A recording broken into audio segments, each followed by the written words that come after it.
Hola, ¿cómo están? Qué rico saludarlos, porque verlos no puedo. Espero que ustedes sí me puedan ver a mí. Los saludo con mucho cariño, como es habitual. Este es un lugar especial para mí. Ya he enviado otros mensajes de este mismo lugar. Es un lugar donde tengo mis tiempos de oración, también de estudiar, de leer. Me encanta leer también. Y bueno, y caminar. Aprovecho de salir un ratito en mi horario de colación, acá muy cerca, ¿no es cierto?, en el sector del Costanera, acá en el Parque Titanio. Está el río Mapocho acá a un costado mío. Y es un lugar que me encanta, en el fondo, y le doy gracias al Señor por este lugar precioso. Se ve la cordillera, el Cerro San Cristóbal, ¿no es cierto? Es un rico barrio, así que qué rico poder compartir con ustedes de nuevo. Y no estoy sacando la vuelta ya, pues eso ya se lo he dicho otras veces, estoy en mi horario de colación, ¿ya? Además que soy el jefe, así que son bromas, mi hermano. Un placer y una bendición, un honor, para mí un privilegio tener esta tribuna, que la verdad es que es para hablar de las cosas de mi Dios, pues sí, ¿qué otra cosa puedo hacer? No puedo hacer otra cosa que hablar del Señor, de las maravillas que Él ha hecho en mi vida, en mi familia, y de las maravillas que Él está haciendo también en tantas personas que son cercanas nuestras. Fíjense que tengo una tía ahora que está grave, la iban a dar de alta, se supone hoy, y ahora está grave, se llama Carmen, ella, estamos orando, pero un primo acaba de postear en el grupo WhatsApp que nos vayamos a despedir, que hay una extensión de horario para visitarla, para despedirnos. O sea, esa es la vista de los médicos, ¿no es cierto?, científica. Pero nosotros tenemos un Dios maravilloso. Ya le hice llegar la oración para que pueda recibir a Jesús, ¿no es cierto?, que todos deberíamos ser. Y obviamente que en un rato más voy a ver cómo arreglo mi agenda para poder también estar con ellos, si es que es posible. Así que, bueno, es la vida en el fondo, es la vida y los procesos de la vida que en definitiva nos van empujando, espero yo, cada vez a una relación más cercana a Jesús. Y no tanta religión, no tantas otras cosas que nos desvían. Bueno, no me quiero salir del tema, quiero agradecer como es siempre a mi querido pastor Juan Luis, que se fija en mí y me da esta posibilidad de poder dar esta palabra, y espero estar a la altura de lo que significa hablar de las cosas de Dios, ¿no es cierto?, que es lo que más me apasiona en la vida de forma definitiva. Y como el Señor es maravilloso, siempre me va mostrando ciertas cosas. Cuando Juan Luis me pidió que diese este mensaje, no es cierto, esta palabra de Dios para este tiempo, espero de esa manera impactar tu vida también a través de lo que el Señor ha puesto en mi corazón. Y anoche le contaba a Juan Luis, justo hoy en la mañana, que el Señor me mostró un sueño de cursillo. Yo sueño recurrentemente con cursillo. Es un ministerio donde yo fui impactado. Yo llegué siendo cristiano, pero el Señor ahí me dio un golpe tremendo, digamos, y cambió mi vida de oración y muchas otras cosas. Así que después van a ir entendiendo por qué hablo de esto en el fondo y por qué les digo que el Señor le he pedido estos 2 días o 3 días desde que Juan Luis me pidió que pudiese dar este mensaje, de que Dios me mostrara sobre qué hablar. Y bueno, anoche coincidentemente tuve esa visión, ese sueño de estar en el Ministerio Cursillo en San Francisco Javier, que es el lugar que yo amo, ¿no es cierto?, que muchos de ustedes también probablemente. Y para los que no entienden, voy a hablar también de eso, para que ustedes puedan comprender un poco más qué significa una vida en torno a Dios, una vida en torno, la familia en torno a Dios, ¿ya? Dentro del contexto de los cultos de los miércoles, ¿no es cierto?, que seguimos a través de las redes sociales, vía YouTube, ¿no es cierto? Gracias, saludo a nuestro equipo precioso de logística, ¿no es cierto? El JP, que siempre están dispuestos a bendecirnos de esta forma, que también sigue siendo de gran bendición, porque hay gente que los domingos probablemente no pueden ir al culto por alguna razón, y también el miércoles seguimos llegando a las naciones. Eso es lo que nos pide nuestro pastor y obispo Alfredo, así que llegar a las naciones. Así que un cariñoso saludo para todos, como siempre, y voy a ir de lleno ya al tema, porque una de las cosas que ustedes ya saben que me cuesta es dejar de hablar, ¿ya? Eso es una cosa que tengo que aprender. Así que voy a tocar hoy día el libro de Jonás, ¿ya? Es un libro precioso, es un libro maravilloso, muy breve, son solamente 4 capítulos, y que desde un principio yo me apasioné mucho, pero de una forma muy simpática y curiosa se las voy a contar a ustedes. Porque es una historia que se usa mucho para los niños, ¿no es cierto? Porque la ballena llama la atención, o el gran pez, como se denomina en alguna de las versiones, ¿no es cierto? O en casi todas, creo. Respecto de cómo se traga Jonás, ¿no es cierto? De que él desobedece, acontecen y cuentan las Biblias de niños la historia un poco más de dibujo animado, por decirlo así, ¿no es cierto? Pero la historia de Jonás es una historia con mucha profundidad, con mucha enseñanza, y de alguna forma es Jonás también una especie de Jesús. Vamos a ir entrando en materia. No puedo en estos 25 minutos que espero estar con ustedes hablarles de los 4 capítulos, porque cada capítulo es para una prédica, ¿ya? Y me atrevo a decir que incluso más que eso, es para un estudio bíblico. Pero en definitiva voy a ir tocando ciertos puntos de cada capítulo para que también aquellas personas que no conocen tanto la Escritura, y menos este libro en particular, es un profeta, Jonás, de los menores, de los denominados como profeta menor, ¿no es cierto? Y quiero explicar un poco para que aquellos que incluso no son conocedores de la palabra puedan lograr entender qué mensaje hay detrás de este precioso libro que está inmerso en el Antiguo Testamento, que es tan amplio, ¿no es cierto? Y un pequeño libro que ocupa unas poquititas páginas con solamente 4 capítulos. Así que voy a orar al Señor. No voy a leer hoy en particular la palabra para que aparezca, digamos, tampoco acá abajo los subtítulos, sino que simplemente voy a ir tocando ciertos pasajes quizás, o contando un poco la historia, pero para llegar al final a una palabra de Dios para tu vida hoy, en esta hora y en este momento que tú estás viendo este mensaje. Así que oramos al Señor. Señor bendito, yo gracias por este lugar, gracias por este entorno, Señor. Gracias por aquellos que nos cuidan también. Gracias por el río, Señor. Hace unas semanas veíamos que estuvimos preocupados, no acá, pero sí más abajo, de que se desbordara. En otros lugares de la zona central de Chile sí ocurrieron desbordes, Señor. Hoy está normal, pero este río abastece de agua a gran parte de la región metropolitana, Señor. Y gracias por nuestra nación, por nuestro país. Gracias por este culto de los miércoles, Señor. Dame palabra, te ruego en el nombre de Jesús, que yo use y manifieste el mensaje que tú quieres para nosotros en esta hora. Necesito de tu unción, Padre, porque la verdad es que yo solo no puedo, tú ya lo sabes. Tengo grandes limitaciones, Señor, pero en el Espíritu Santo todo es posible. Así que, Espíritu Santo, te doy la gloria y la honra, y nos vamos a sumergir en este libro precioso para poder compartir con mis hermanos. En el nombre de Jesús oramos. Amén.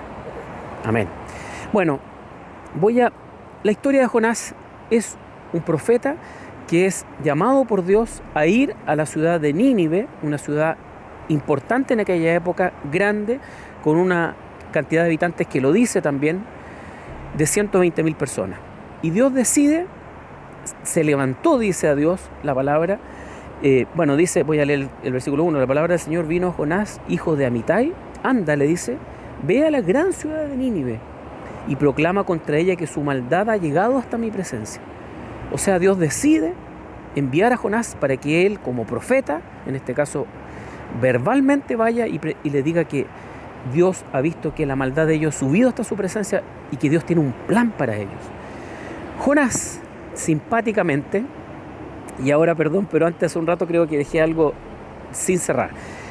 ¿Por qué me encantó la historia? Porque yo se la contaba a mis hijas de chicas, desde muy pequeña, siempre se las contaba, y en la noche antes de dormir, ellas me la pedían prácticamente toda la noche.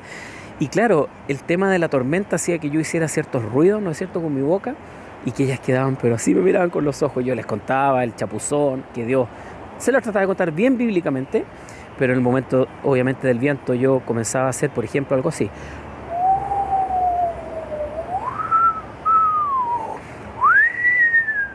Y ellas me miraban, abrían los ojos. Y bueno, por eso me cautivó en un principio la historia, pero después empezaron a pasar otras cosas que realmente me impresionaron mucho. Dios comisiona a Jonás a ir a la ciudad de Nínive y que decirles que la maldad de ellos se ha levantado a su presencia. Jonás, ¿qué hace? Decide todo lo contrario, desobedecer a Dios, arrancar de Dios. Y en vez de ir a Nínive, él baja a un lugar llamado Jope, si mal no recuerdo, compra un pasaje y se va al lugar contrario a Nínive, se va a Tarsis. Y claramente, en esta desobediencia, después vamos a ir entrando un poco en materia, Dios inmediatamente manda un gran viento, ¿ya?, sobre el barco que él tomó y comienza una tormenta enorme, descomunal, de tal manera que el barco estaba a punto de desarmarse. Estamos hablando que son barcos que están preparados para la tormenta. Eso ha hecho el ser humano desde que en el fondo existimos, ¿no es cierto? Mi papá una vez con un tío tenían un yate y partieron de San Antonio o Valparaíso, no recuerdo, a Juan Fernández, y los tomó una tormenta en la mitad del camino. Llevan unos españoles que la verdad que estaban aterrorizados, digamos, y se tuvieron que volver, ¿ya? Y uno piensa que la vuelta es como un auto que hace marcha atrás. Imagínense la vuelta enorme que tuvieron que dar para poder volver porque la tormenta arreciaba. Y mi papá me decía que es impresionante. Yo he visto las películas, ¿no? Tormenta perfecta, qué sé yo, un par más. Pero la verdad es que en el fondo mi papá me dice que era impresionante las olas. O sea, es algo, los tipos estaban vomitando, aterrorizados. Una tormenta similar, de mayor magnitud, porque estaba la mano de Dios detrás de esto, ¿no es cierto?, con premeditación por la actitud de Jonás y la desobediencia, y envía esta tormenta. Y adivinen lo que hace Jonás. Todos estaban desesperados, clamando a sus propios dioses, dice. Iban seguramente en un barco personas de distintas latitudes, ¿no es cierto? Y Jonás estaba durmiendo. Se fue a dormir abajo al camarote, qué sé yo, da lo mismo cuál. Y va el capitán y le dice, oye, levántate, le dice, dormilón. ¿Cómo puedes estar durmiendo? Levántate, clama a tu Dios, le dice. Quizás se fije en nosotros y no perezcamos. Y de ahí sube a la cubierta y le pregunta, bueno, tú no, yo soy temeroso del Dios que hizo el cielo y la tierra. Dice, habla de la tierra firme, ¿no es cierto?, los mares. Soy hebreo de nacionalidad, de ascendencia, y temo a Jehová de los ejércitos. Bueno, ponte a clamar a tu Dios, porque en definitiva esta tormenta, aparte de echar cosas afuera por la borda para aliviar el barco, ¿no es cierto?, para que no se hundiera, de alguna forma Jonás les dice, porque dice la palabra que echan suerte, y la suerte se recae sobre Jonás, sobre quién es el culpable de esta situación, y Jonás les dice, tómenme y échenme al mar, y la tormenta se va a aplacar. Y el capitán le dice, y todos, pero ¿cómo se te ocurre que te vamos a echar al mar? Te vas a ahogar en el fondo, ¿no es cierto? Bueno, tomaron a Jonás, dice, lo lanzaron, y la furia del mar se aplacó, tal cual. Al ver esto, se apoderó de ellos un profundo temor. Miren qué maravilla. Un profundo temor al Señor, versículo 16, a quien le ofrecieron un sacrificio y le hicieron votos. ¡Wow! La tribulación se convirtió a Dios. Eso merece un wow. Es como una especie de Pentecostés de los gentiles, pero del Antiguo Testamento, una cosa así. En la salvación sí era para otros y no solamente para los judíos. ¡Wow! Y el Señor por su parte dispuso un enorme pez para que se tragara a Jonás, quien pasó 3 días y 3 noches en el vientre, como nuestro Jesús. Jesús entregó el aliento, también en algún minuto dijo, Dios mío, ¿por qué me has abandonado? Y ahora vamos a ver también que Jonás, dentro del pez, levanta un clamor de abandono por su desobediencia. En el caso de Jesús es distinto, porque fue por total y absoluta obediencia. Jesús murió y al tercer día resucitó. De alguna forma le va a pasar algo parecido a Jonás. Vamos al capítulo 2, ¿no es cierto? Y dice que ahí Jonás ora a Dios. En mi angustia clamé al Señor y Él me respondió. Desde las entrañas del sepulcro pedí auxilio y tú escuchaste mi clamor. Y a lo profundo me arrojaste, al corazón mismo de los mares. Las corrientes me envolvían. Todas tus ondas y tus olas pasaban sobre mí. Y pensé, ¿he sido expulsado de tu presencia? ¿Cómo volveré a contemplar tu santo templo? No voy a seguir leyendo, pero dice que las algas le envolvían el cuello. Imagínense lo que es estar dentro de una ballena. Yo pregunté el otro día en el club, porque también un poco esto me invitó, en el club a los niños, contándoles la historia de Jonás. Niños, ¿cuántos de ustedes han estado dentro del vientre de una ballena, de un gran pez? Se reyeran, una carcajada, obviamente. Pero es impresionante. Imagínense estar ahí sin comer, sin alimentos, ayuno obligado. No creo que haya comido alga, o capaz que sí, no sé. Pero en definitiva, Jonás clamó a Dios con todo su corazón, y de alguna u otra manera él se arrepintió. Yo, en cambio, te ofrezco sacrificios y cánticos de gratitud. Cumpliré las promesas que te hice, la salvación viene del Señor. Nuevamente Jonás entra en regla de nuevo, y el Señor le dio la orden y el gran pez lo vomitó en tierra firme. ¿Adivinen dónde? ¿En Valparaíso? ¿En Coquimbo? No, pues mi hermano, en Nínive. Ahí él había ido al otro lado, y Dios hizo que el gran pez lo vomitara de su boca, lo escupiera de su boca, dice otra versión, y Jonás llegó a Nínive finalmente. Y el capítulo 3 habla de la obediencia de Jonás, de que Jonás obedeció a Dios y comenzó, y la ciudad dice que era tan grande, se fue a Nínive y dice conforme al mandato del Señor. Ahora bien, Nínive era una inmensa ciudad y de mucha importancia. Jonás se fue internando en la ciudad y lo recorrió todo un día mientras proclamaba: dentro de 40 días Nínive será destruida. Y los ninivitas le creyeron a Dios. Proclamaron ayuno y desde el mayor hasta el menor se vistieron de luto en señal de arrepentimiento. Cuando el rey de Nínive se enteró del mensaje, se levantó de su trono, se quitó su manto real, hizo duelo y se cubrió de ceniza, y luego mandó que se pregonara en Nínive por decreto del rey y de la corte: ninguna persona, animal ni ganado, lanar o vacuno probará alimento alguno, proclamó un ayuno, ni tampoco pastará ni beberá agua. Al contrario, el rey ordena que toda persona, junto con sus animales, haga duelo y clame a Dios con todas sus fuerzas. Ordena asimismo que cada uno se convierta de su mal camino, de sus hechos violentos. ¿Quién sabe, tal vez, si Dios cambie de parecer y aplaque el ardor de su ira y no perezcamos?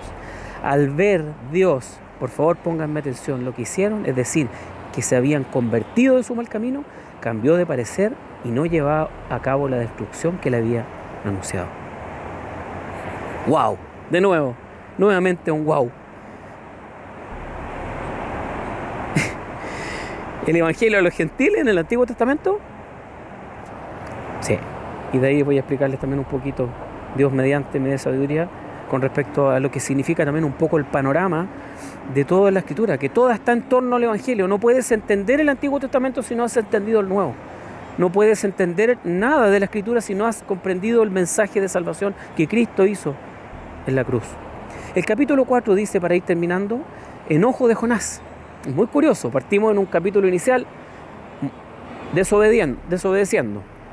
Finalmente igual se arrepiente dentro del gran pez. Dios lo expulsa en la playa, ¿no es cierto? Proclama la salvación, el perdón por lo menos, ¿no es cierto? Él se arrepiente, toda la ciudad, su rey, animales, todos hicieron ayuno. Pero Jonás se volvió a enojar, o ahora a enojar porque había desobedecido. Pero esto disgustó mucho a Jonás y lo hizo enfurecerse. Así que oró al Señor de esta manera: oh Señor, ¿no era esto lo que yo decía cuando todavía estaba en mi tierra? Por eso me anticipé a huir a Tarsis, pues bien sabía que tú eres un Dios bondadoso y compasivo, lento para la ira y lleno de amor, que cambias de parecer y no destruyes. Así que ahora, Señor, te suplico que me quites la vida, prefiero morir que seguir viviendo. Chuta, Jonásito, ¿tienes razón de enfurecerte tanto?, le respondió Dios. Jonás salió y acampó, no le respondió, parece a Dios, y ahí en el fondo hizo una enramada. Después dice que Dios hizo crecer una plantita para que le cubriera la cabeza, ¿no es cierto?, del sol. Pero después finalmente Dios hizo que un gusano fuera y se comiera la planta. Léenlo por favor completo si pueden, es muy breve, te vas a demorar 10 minutos en leerlo. Y Dios puso un gusanito y ese gusano fue y se comió esa enramadita que le había hecho Dios crecer esa planta. Y Jonás estaba molesto. No, otra vez, ¿tienes razón de enfurecerte tanto por la planta?, le dice Dios ahora. Un poco juguetón Dios ahí también, pero hay un propósito detrás de esto. Claro que la tengo, le respondió, me muero de rabia. El Señor le dijo, dice, tú te compadeces de una planta que sin ningún esfuerzo de tu parte, claro, le estaba cubriendo la cabeza, creció en una noche y en la mañana pereció. Y de Nínive, una gran ciudad donde hay más de 120.000 personas que no distinguen su derecha de su izquierda, entendiendo que viven en pecado, y ganado en gran manera, ¿no habría yo de compadecerme?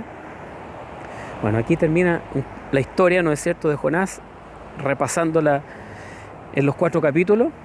Y ahora me quiero entrar un poco más en materia, en el sentido de poder ver qué significa esto. Porque hay una historia que hoy día nos puede impactar nuestra vida. Ya aprendimos que hay en Jonás algún cierto parecido en Jesús, ¿no es cierto?, por los 3 días, o por lo menos una predefinición de lo que vendría siglos después a través de Jesús en la cruz.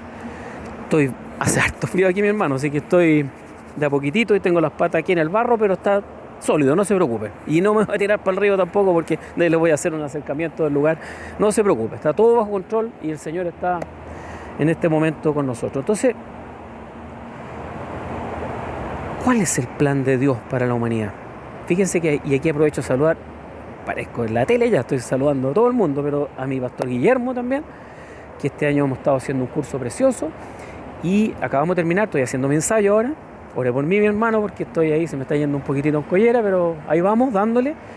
Y claro, estudiamos el gran panorama divino, cómo Dios, una mirada global a toda la Escritura.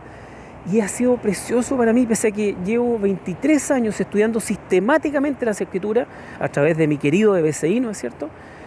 Y también de manera autodidacta, porque lo he hecho toda la vida de manera autodidacta. Yo soy súper celoso con la palabra y aprovecho a contarles también que hasta las Biblias con mensajes abajo me pongo nervioso con esas cosas, porque he aprendido que la revelación viene a través del Espíritu Santo.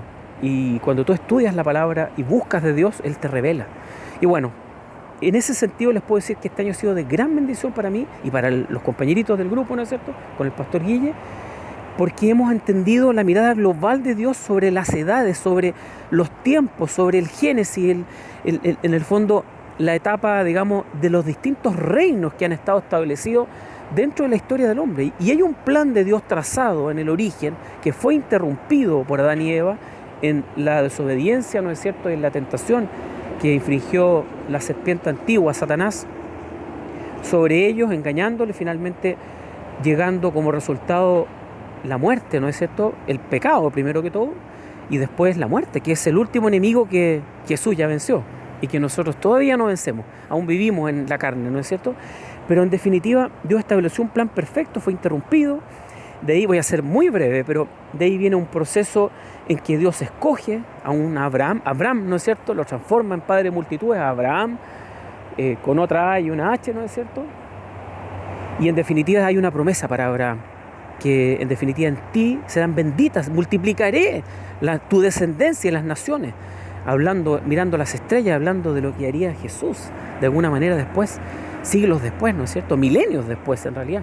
Entonces el plan de Dios se va trazando, van viniendo, qué sé yo, los grandes patriarcas, Moisés, la liberación, Josué, los jueces, los profetas, ¿no es cierto?, que no fueron escuchados, muchas veces asesinados, Dios entregando el mensaje de alguna manera, y finalmente llegamos hasta el último, que entiendo que es Amós, por lo menos en el orden cronológico, el que está más que cronológico me refiero en la Biblia, y comienza el Evangelio.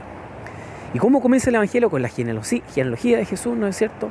Los distintos evangelistas hablando de un Mesías que había sido predicado milenios antes, siglos antes.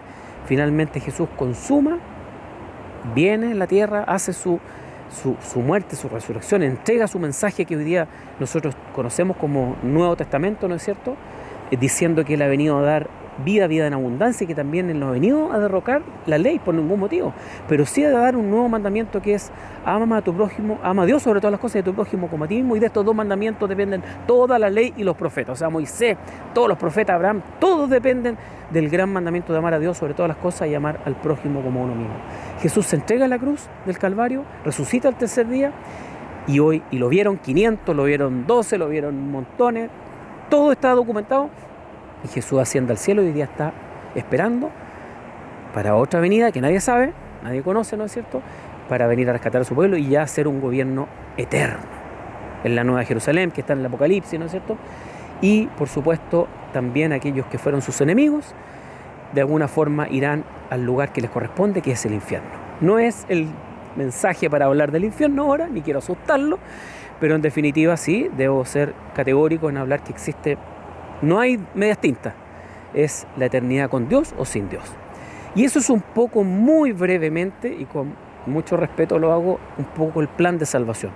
Vemos a Jesús en todo este plan, desde el principio, en cuarto, en 2 cuartos, 3 cuartos, hasta el final completo.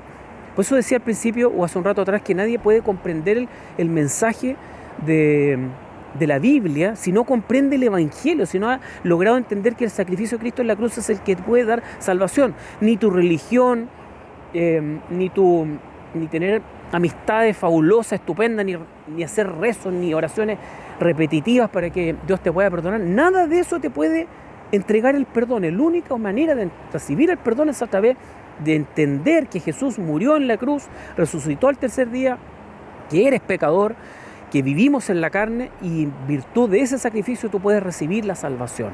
Eso es el plan de salvación muy resumido y entendiendo que nosotros podemos ver y entender toda la historia bíblica a través de lo que hizo Cristo en la cruz. Es la cruz el momento más sublime, el momento que cambió la era, que cambió la historia. Y por supuesto, donde Satanás fue vencido, dice Colosenses, despojando a los principados y a las potestades, los exhibió públicamente, triunfando sobre ellos en la cruz.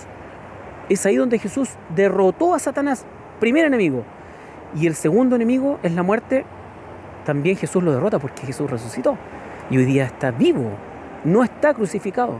Es tiempo que también lo descuelgues de la cruz y puedas permitir que más que estar colgado ingrese en tu corazón.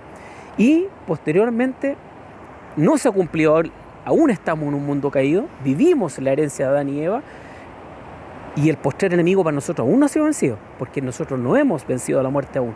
Nosotros tenemos que aún esperar la segunda venida y que el Señor tome a todo su pueblo, resuciten, los que estén vivos no van a morir cuando Él venga sobre una nube. Todo esto está escrito, y el panorama inicial del Génesis, por en medio de todo este proceso largo de varios miles de años, va a culminar en el Apocalipsis, cuando realmente el reino definitivo se ha establecido por Jesús para siempre. Y ahí ya no hay más llanto, no va a haber más enfermedad, no más muerte, no habrá luz de día ni de noche, porque Dios va a iluminar con su luminosidad, el Cordero, la lumbrera, Dios, la gran luz, ¿no es cierto? No habrá llanto, no habrá dolor, no habrá sed, no habrá hambre.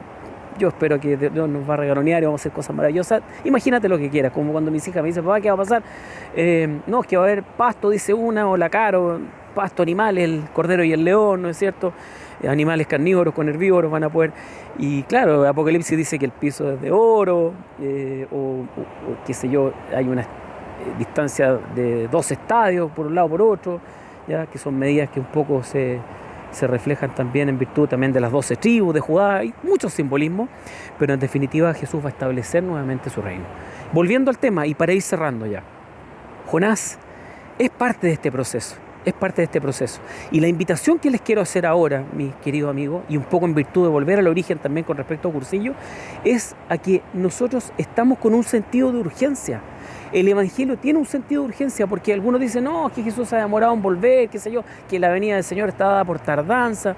Oye, perdóname, pero la persona que falleció ya se acabó el tiempo. El tiempo es ahora. El que murió en el siglo 1, 2, 3, 4, si no está con Cristo, esa persona no va a obtener la salvación. Dios es soberano y misericordioso, y perdónenme, yo trato de remitirme a lo que dice la palabra, ¿ya? Y lo que yo he estudiado en la palabra. No soy ningún sabio ni ningún teólogo, pero sí debo ser súper enfático que nuestra iglesia, la Trinidad, nuestros pastores, somos una iglesia cristocéntrica y predicamos a Jesucristo, el plan de salvación, y eso es lo que llevamos a la nación. Y en este momento, en esta palabra de Dios para estos tiempos y para ti, es que el tiempo es urgente. Debemos llevar a nuestras familias, invitar a nuestros amigos a la salvación. Estudios bíblicos, tenemos cursillos, tenemos encuentros matrimoniales, tenemos encuentros para niños, encuentros para mujeres, encuentros para tercera edad y cuarta edad. Tenemos cultos los miércoles por YouTube. Los domingos también se transmite por YouTube el culto principal. Tenemos todas las herramientas. Es tiempo de que quienes ya conocimos este tesoro lo compartamos con otros y seamos capaces de poder llevar a otros. Por eso decía yo, y le decía a Juan Luis en la mañana un poco, claro, Raulito me decía, el cursillo, y un poco pensando en eso, es un ministerio de 3 días, antes eran 4, jueves, viernes, sábado, domingo, ahora es de viernes a domingo, en el cual tú puedes llevar a una persona, y una persona en un fin de semana. Hay personas que entran no creyendo. Hay hasta testimonios de ateos que han entrado al cursillo y salen convertidos al Señor, porque se te muestra el plan de salvación. Y manteniendo el sigilo, porque no puedo contar, todos estos ministerios preciosos generalmente tienen una aventura preciosa que no se puede contar, llevan al plan de salvación, te muestran al plan de salvación, y la gente sale salva de ahí en 3 días. Y resulta que hay otros que llevan años, décadas, y no han podido llegar a los conocimientos y a la estatura de Jesús. Por eso es urgente que podamos invitar personas, usemos los ministerios para poder de alguna forma llevar a otros a Cristo. Y por eso hoy día quise también, ya para cerrar, mostrarles que este libro pequeño de Jonás puede ser una claridad respecto a que Jonás tenía una misión: mostrar la salvación de Dios en ese momento, el perdón de Dios para esa ciudad enorme. Y nosotros también lo tenemos hoy día, siglos, milenios después, en la misma situación, no ha cambiado. Claro, es cierto que estamos en la era posterior a Jesús, en la era de la gracia, como se conoce. Él estaba en el antiguo pacto y era muy celoso, los judíos, de que la salvación era para ellos. Entonces ir a predicarle a gentiles era pero un disparate para él, probablemente estaba muy molesto por eso. Pero en definitiva nosotros hoy día debemos y tenemos la gran misión de llevar a Jesús a las naciones. Es el gran deseo y anhelo de nuestra iglesia, el gran deseo y anhelo también de quienes somos evangelistas por corazón, por pasión, y para entender que todo el resto de las cosas te serán añadidas. Busca primeramente el reino de Dios y su justicia, y todo el resto te será añadido.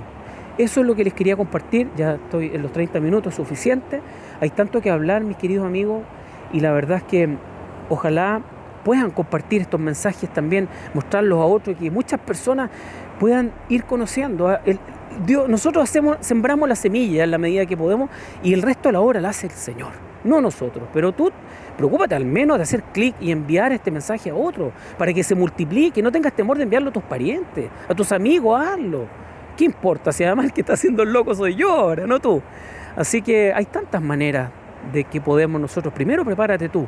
No quiero seguir predicando, mi hermano, es algo que me apasiona, pero los bendigo y siempre estamos atentos a escuchar algún mensaje, alguna sanidad para sus vidas que nos puedan contar, ¿no es cierto? Somos familia@latrinidad.cl. Inviten a gente a los cultos, sigamos predicando el Evangelio. Les voy a hacer ahora, muy brevemente, vamos a sacar el dedito aquí de la cámara porque lo tengo justo acá, y ahora hacemos, ¿no es cierto? Ahí, bueno, ahí abajo está el río, allá creo que se ve otro poco, ¿no es cierto? Perdónenmelo rápido, la cordillera, el Parque Titanium, la torre ya, el Costanera Center, que ya todos conocen, y aquí está su servidor. Así que muchas bendiciones y un placer haber compartido con ustedes esta palabra para este tiempo. Y bueno, que el Señor nos ampare y que el Señor también nos dé la sabiduría y la fuerza para seguir predicando el Evangelio. Muchos cariños a todos, bendiciones para todos. Chao, nos vemos pronto si Dios quiere. Bendiciones.